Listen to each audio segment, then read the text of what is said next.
بسم اللہ الرحمن الرحیم۔ السلام علیکم ڈیئر ویورز، آپ کے favourite vlog channel road master سے میں ہوں پروفیسر شبیر احمد۔ آج ہم جس ٹاپک پر بات کر رہے ہیں وہ ہے دوستی اور اعتبار کا بھیانک انجام۔ جو سٹوری میں آج آپ سے شیئر کر رہا ہوں یہ کوئی سنی سنائی بات نہیں ہے، خود میرے ساتھ بیتی ہوئی ہے۔ 92 میں نے FSC کی MAO لاہور سے۔ لاہور میں میرے ساتھ میرا ایک دوست، میرا ایک روم میٹ، میرے ساتھ رہنے والا، میں اس کا نام نہیں لینا چاہتا، بلکہ اگر میں عرض بھی کر دوں تو نہ جانے آج وہ زندگی میں کس مقام پر، کس شعبے میں، کہاں موجود ہے، میں تو یہ جانتا بھی نہیں ہوں۔ چلیے میں اس کا نام عرض کیے دیتا ہوں۔ اس کا نام ہے سجیل احمد راشد۔ یہ میرا ایک ایسا دوست تھا کہ جو ساہیوال چیچاوتنی سے بلونگ کرتا تھا اور FSC کے لیے یہ بھی لاہور آیا ہوا تھا۔ تو FSC میں یہ میرے ساتھ پڑھتا تھا اور اس کو کسی لڑکی کے ساتھ پیار ہو چکا تھا۔ یہ اس محبت کی وجہ سے بڑا پریشان رہتا تھا۔ میں بچپن سے ہی اردو سپیکنگ، میری مادری زبان اردو ہے، تو میرے والدین کیونکہ اردو بولتے ہیں، ہمارے گھر میں اردو بولی جاتی ہے، پھر قدرتی طور پر میرا اردو کے ساتھ میں بہت شغف رکھتا تھا اور اردو کو بہت آسانی کے ساتھ میں سمجھ، بول، پڑھ اور لکھ سکتا تھا۔ تو میں چونکہ اردو کے ساتھ کھیلنا یا اردو شاعری اور اردو میں کام کرنا، اردو کو پڑھنا اور اردو پر بات کرنا، میرے لیے یہ کوئی اتنی بڑی پرابلم نہیں ہوا کرتی تھی۔ لیکن جیسا کہ میں آپ کے سامنے عرض کر رہا ہوں کہ میرا یہ دوست سجیل احمد راشد چیچاوتنی والا، یہ اردو سے زیادہ واقف نہیں تھا، اردو سے یہ نابلد تھا، جس کی وجہ سے یہ اردو کے اندر لکھنا، پڑھنا یا اردو میں کسی خط کا جواب دینا اس کے لیے ایک بہت بڑا مسئلہ ہوا کرتا تھا۔ اس کو خط آیا کرتے تھے اور اس نے ان خطوں کا جواب دینا ہوتا تھا۔ ایک دن میں نے اس کو بہت پریشان دیکھا تو میں نے اس سے پوچھا کہ بھائی سجیل آپ کیوں پریشان ہو؟ تو اس نے کہا کہ یار ایسے ایسے کر کے میں کسی سے پیار کرتا ہوں اور یہ اس کا لیٹر آیا ہے، یہ دیکھو، میں اس کا جواب دینے کے لیے پریشان ہوں۔ میں محبت وغیرہ اور ان چیزوں پہ بلیو نہ کرتا تھا، نہ کرتا ہوں۔ الحمدللہ اتنی عمر گزر چکی ہے، آج میں پڑھاتا ہوں یونیورسٹی میں، بہت سارے میرے اسٹوڈنٹس ہیں، میں تو ہر کسی کو اس بھیانک بلا سے بچنے کا ہی مشورہ دیا کرتا ہوں۔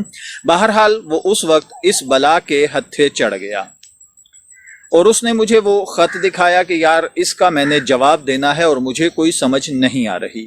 تو میں نے کہا یار یہ کوئی پرابلم ہے، مجھے دکھاؤ۔ میں نے اس کا وہ اردو کا وہ خط پڑھا اور پڑھ کر میں نے اس کو اپنے انداز میں اس کو جواب بتایا کہ آپ یہ جواب اس کو لکھ دو۔ کہتا ہے یار میں بھول جاؤں گا، آپ مجھے ریٹن یہ لکھ کر دے دو، میں یہ خط جو ہے اس کو بھیج دوں گا، اللہ بہتر کرے گا۔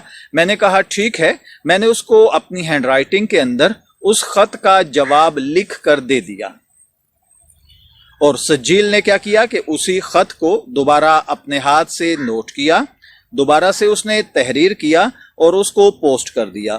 وہ لڑکی جو اس سے پیار کرتی تھی، اس سے ناراض تھی، اس جواب کے ساتھ وہ بہت خوش ہو گئی اور ان کا دوبارہ سے پیچ اپ ہو گیا، صلح ہو گئی، بات آگے بڑھنا شروع ہو گئی۔ اس نے پھر خط لکھا، اس نے دوبارہ وہ مجھے دکھایا، کہنے لگا پہلے تم نے خط کا جواب لکھ کے دیا تھا، وہ خط اس کو بہت پسند آیا اور اب صلح ہو گئی ہے، تو اب اس خط کا جواب بھی لکھ دو۔ اس کا وہ جو بھی خط آتا تھا میں اس کو پڑھتا تھا اور اپنے حساب سے میں اس خط کا جواب لکھ کر دے دیا کرتا تھا۔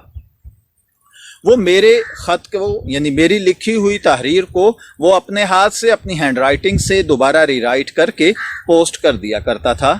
یہ سلسلہ کئی ماہ تک چلتا رہا۔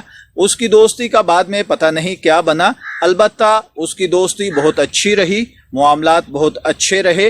کچھ عرصے کے بعد اس کو خطوط لکھنے کا طریقہ آ گیا اور وہ اس چیز میں ایکسپرٹ ہو گیا۔ اب اس کے بعد کیا ہوا، मैंने एफएससी कर ली, उसने कर ली, मैं आगे पढ़ने के लिए और वो आगे पढ़ने के लिए हम दोनों एक दूसरे से अलग हो गए। उसने कंप्यूटर की फील्ड को चुना और वो बीसीएस करने के लिए आगे उसने एडमिशन ले लिया, और मैं आगे पढ़ना चाहता था, लेकिन मैं एक बहुत पुअर फैमिली से हूँ, तो मेरी फैमिली मुझे अफोर्ड नहीं कर सकती थी, लिहाजा कुछ अरसे के लिए मेरी पढ़ाई जो है वो रुक गई। मैं अपने घर आ गया, फिर मैंने कुछ काम वगैरह किए, जैसे कैसे करके मैंने आगे पढ़ने के लिए सरमाया इकट्ठा किया और फिर मैंने आगे पढ़ना शुरू किया। बहरहाल इस दौरान में उसने बीसीएस कर लिया, मैंने भी कुछ कंप्यूटर के अंदर कुछ इधर उधर से कुछ फील्ड के अंदर कुछ एक्सपर्ट हुआ, तजर्बात हासिल हुए।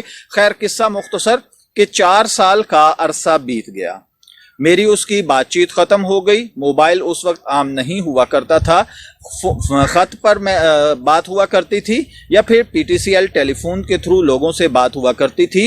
वो कॉस्टली इतना पड़ता था कि वो अमीर लोग ही उसको अफोर्ड कर सकते थे, और मैंने अर्ज किया कि मैं बहुत पुअर फैमिली से था। बहरहाल काफी अरसे के बाद मैं मास्टर कराची से कर चुका था, जामिया कराची से मैंने मास्टर किया, मेरा मास्टर कंप्लीट हो चुका था। मैं आगे पढ़ना चाहता था तो मेरे पास फिर ज़राए नहीं थे, तो मैंने एडमिशन से पहले एक जगह पर जॉब कर ली। अब जहां पर मुझे जॉब हुई वो मैं उस इदारे का नाम नहीं लेना चाहता, बहरहाल मेरी वहां पर जॉब हो गई। तो मैं कैटल कॉलोनी में मेरी रिहाइश थी और मैं सदर से कैटल कॉलोनी डेली आने जाने का मेरा मसला था। मैं एक दिन कैटल कॉलोनी के लिए सदर से बैठा तो जो ही कायदाबाद पहुंचा तो कायदाबाद से थोड़ा पीछे एक शख्स गाड़ी के अंदर सवार हुआ और वो उसमें परफ्यूम के हवाले से, इतर के हवाले से शीशियां बेच रहा था। मुझे आवाज कुछ शनासा सी लगी, लेकिन मैंने उसकी तरफ कोई तवज्जो नहीं दी, क्योंकि कुछ दिन पहले ही मेरे साथ धोखा हो चुका था कि मैंने परफ्यूम और इतर की शीशी 10-10 रुपए की उस वक्त गाड़ियों के अंदर एक आदमी सेल कर रहा था, मैंने उससे वो परचेज कर ली। और जुमे वाले दिन जब मैं उसको लगाकर जुमा पढ़ने के लिए जाने लगा तो वो सरसों का तेल निकला, सिर्फ उसके हाथों के अंदर खुशबू लगी हुई थी, इतर लगा हुआ था। उसने उन शीशियों को पकड़ने की वजह से वो खुशबू उन शीशियों के ऊपर वाले शीशे से आ रही थी, उसके अंदर सरसों का तेल डाल दिया गया था। बहरहाल किस्सा मुख्तसर, मैंने इस वजह से वो परफ्यूम वाले की तरफ तवज्जो नहीं की। लेकिन कुछ देर के बाद क्या हुआ कि वो इसी तरीके से अपनी मार्केटिंग करते हुए इधर उधर की बातें करते करते वो मेरे करीब आ गया।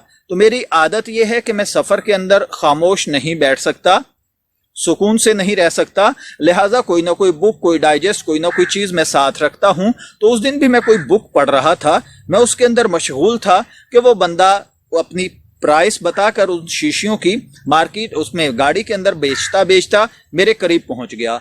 उसने अचानक मुझे देखा, उसको एक अजीब सा करंट लगा, मैंने उसको देखा, मुझे चेहरा तो शनासा लगा लेकिन मैं उसे पहचान ना पाया।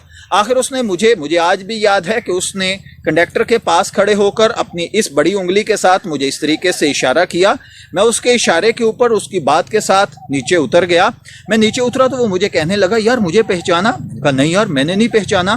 खैर आवाज मुझे बड़ी शनासा लग रही थी, तो मुझे कहने लगा यार तू मुझे भूल गया। मैंने कहा यार मैं वाकई भूल गया, बहुत सारे दोस्तों को भूल चुका हूँ, आपको? कहने लगा यार मैं सज्जील। मैंने कहा कौन? अरे यार वो चीचा वतनी वाला तेरे साथ लाहौर एमएओ में पढ़ता था। ओ यार तू कहाँ? हम बड़ी गर्मजोशी के साथ मिले। कायदाबाद के अंदर गाड़ियां उस वक्त चेंज हुआ करती थी, गाड़ी को थोड़ा वेट करना था, मैंने गाड़ी चेंज करनी थी, वो गाड़ी किसी और तरफ की थी। कायदाबाद में मैं रुक गया, खैर चाय वगैरह वहां पे पी, उसने पिलाई, अच्छे तरीके से गपशप हुई। मुझे कहने लगा क्या कर रहे हो? मैंने कहा यार ऐसे ऐसे करके मैं तो एक जॉब कर रहा हूँ। मैंने उससे पूछा तुम सुनाओ तुमने क्या किया? कहता है जी मैंने एफएससी की आपके साथ ही, उसके बाद मैंने बीसीएस किया, मेरे पास बीसीएस की डिग्री है, सब कुछ है मेरे पास, लेकिन मेरे पास जॉब नहीं है। तो मैंने कहा कराची कैसे पहुंचे? कहता है यार मेरे दोस्त हैं, मेरे मोहल्ले के, वहां मेरे गांव के कुछ लोग हैं, वो मुझे कराची ले आए हैं इस बात के ऊपर कि यहाँ पर बहुत जॉब होती है, कराची गरीब की माँ है, यहाँ कोई भूखा नहीं मरता। तो मैं भी अपने उन दोस्तों के साथ कराची आ गया हूँ। यहाँ पर मैंने 2 महीने तक जगह जगह पर एप्लीकेशन दी, जगह जगह पर मैंने इंटरव्यू दिए, लेकिन मेरी जॉब का कुछ नहीं बना। मैंने कहा अच्छा यार अगर ऐसी बात है तो कोई बात नहीं, हमारे इदारे के अंदर जिस कंपनी में मैं जॉब कर रहा हूं वहां पर एक कंप्यूटर ऑपरेटर की जरूरत है, उनको एक कंप्यूटर एक्सपर्ट चाहिए, आप ऐसे करना कल आ जाओ, उन्होंने ऐड देना है, शायद आज ऐड आ गया होगा, नहीं तो कल आ जाएगा, आप आ जाना, मैं आपके लिए बात करके रखूंगा तो मसला हल हो जाएगा। कहता ठीक है जी। मैंने खैर अगले दिन मैं ड्यूटी पर गया, मैंने वहां पर जाकर बात की, उन लोगों ने मेरी बात को ले लिया और उन्होंने ऐड दे दिया हुआ था। बहुत सारे लोग इंटरव्यू के लिए आए और उन्हीं के अंदर मैंने सज्जील को भी बुला लिया। खैर किस्सा मुख्तसर, सज्जील ने वहां पर इंटरव्यू दिया। इस इंटरव्यू को देने के बाद क्या हुआ कि चूंकि मैं उसकी सिफारिश कर चुका था और मेरा एक वहां पे अच्छा करैक्टर, अच्छा कैरियर, एक अच्छी जॉब थी, मेरी बात उन्होंने एक्सेप्ट कर ली और मेरे सिफारिश के ऊपर उस आदमी को जॉब मिल गई। अब वो जॉब उसको मिल गई और वो काम करने लगा। अब वहां पर देखिए, जिंदगी का उसूल ये है कि जब आप आगे बढ़ना चाहते हैं तो जो आपसे ऊपर है उसको गिराएं ताकि आपको उसकी पोस्ट मिल जाए। और यही हम लोगों का सबसे बुरा ख्याल होता है, जिसके अंदर हम अपना काम निकालने के लिए अगले के काम का बेड़ा गर्क कर दिया करते हैं। खैर मुझे वहां पर जॉब मुयस्सर थी, वहीं पर सज्जील को भी जॉब मिल गई। अब मैं सीनियर था, सज्जील जूनियर था। कुछ अर्सा वहां पर हम जॉब करते रहे तो आगे ईद आ गई। ईद की छुट्टियों पर हमें पंजाब आना था, तो वहां पर वो दो में से किसी एक को छुट्टी देते थे, या मैं जा सकता था या सज्जील जा सकता था। खैर सज्जील चूंकि मुझसे जूनियर था, मैं सीनियर था, एक ही हम डिपार्ट के अंदर थे, काम कर रहे थे, बहुत अच्छा चल रहा था। तो सज्जील मुझे कहने लगा कि यार ये छोटी ईद है, रमजान शरीफ की मीठी ईद है, इसके ऊपर छुट्टियां सिर्फ 3 मिल रही हैं और सुना है कि बकरा ईद के ऊपर, बड़ी ईद के ऊपर 10 छुट्टियां मिला करती हैं। तो आप बताइए, आप 3 छुट्टी करना पसंद करेंगे या 10? तो मैंने उसको कहा कि मेरे दोस्त, जैसे तुम्हें इजी हो, देखो तुम्हें इतना अरसा पहले जॉब नहीं थी तुम्हारे पास, अब अल्लाह ताला ने जॉब का इंतजाम कर दिया है, साहिब रोजगार हो गए हो, तुम जैसे मुनासिब समझो। कहने लगा अच्छा यार ऐसा करते हैं कि 3 छुट्टी के लिए तुम मुझे पंजाब जाने दो और 10 छुट्टी के लिए तुम चले जाना। मैंने कहा नो प्रॉब्लम, आप कर लें। कहने लगा जी ठीक है। वो पंजाब आ गया। 3 दिन के बाद वो जब छुट्टियां गुजरी, वो भी काम पे आ गया, मैं भी काम पे, अपनी ड्यूटी चलने लग गई।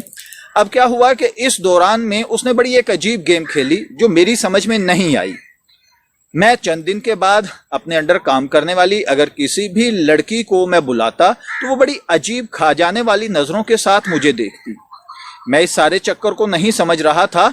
मैं जिसके साथ भी बात करता, मेरे कुलीग, मेरे अंडर काम करने वाले लोग, मैं जिस भी लड़की को बुलाता, कोई बात कहता, वो अजीब काट खाने वाली नजरों से मुझे देखती। मैं इन नजरों को नहीं समझ पा रहा था। चंद दिन के बाद अगर मैंने किसी से ये तज़किरा किया भी कि मोहतरमा आप ऐसा क्यों बिहेवियर दे रही हैं, मैंने तो ऐसा आपको कुछ नहीं कहा, तो आगे से मेरे साथ तू तत्कार और लड़ाई झगड़ा शुरू हो जाता था। खैर किस्सा मुख्तसर करते हैं।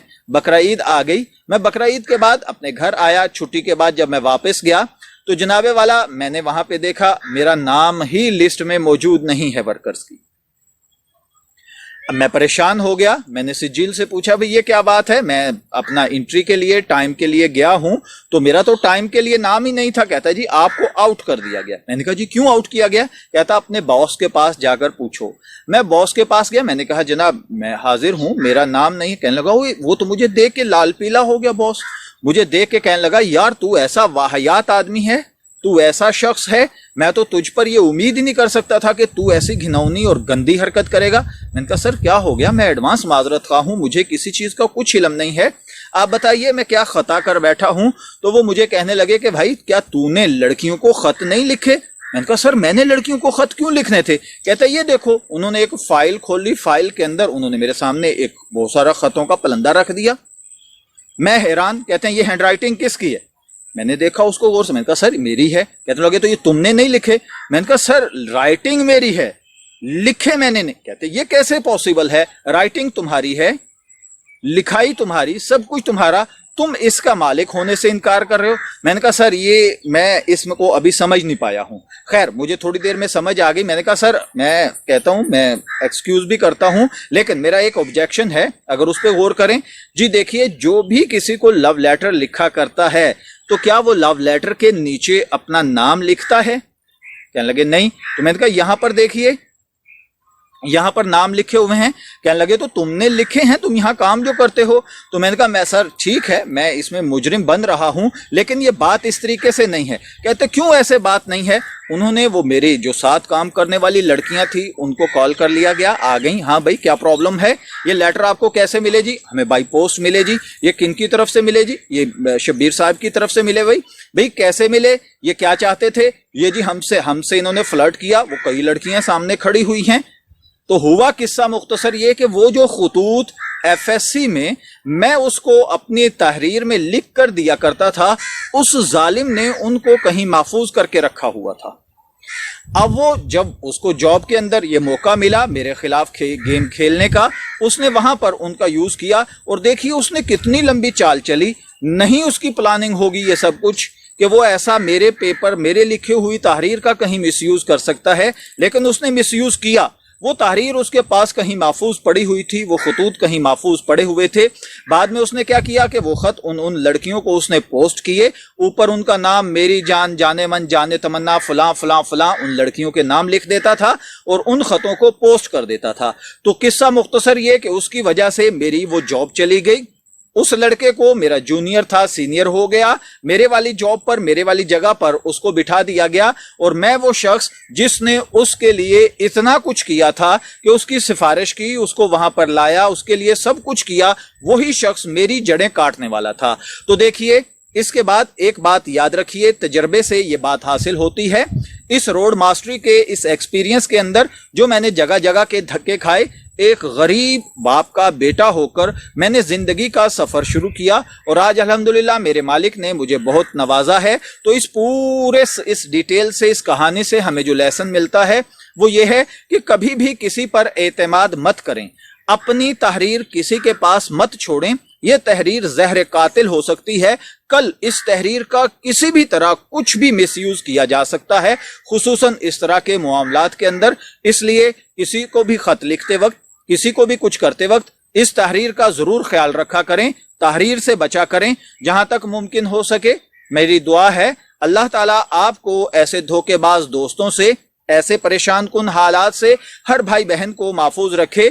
एक छोटी सी गलती जो कि कई साल पहले मैंने की थी, उसका खमियाजा मुझे 7-8 साल के बाद अपनी मुलाजमत छोड़कर अदा करना पड़ा। उसके बाद मेरी जिंदगी में बहुत सारी डिस्टर्बनेस आई। वो एक लंबी कहानी है, किसी और व्लॉग के अंदर मैं अर्ज करूंगा। इजाजत चाहेंगे, फिर मिलेंगे किसी नए व्लॉग के साथ। तब तक के लिए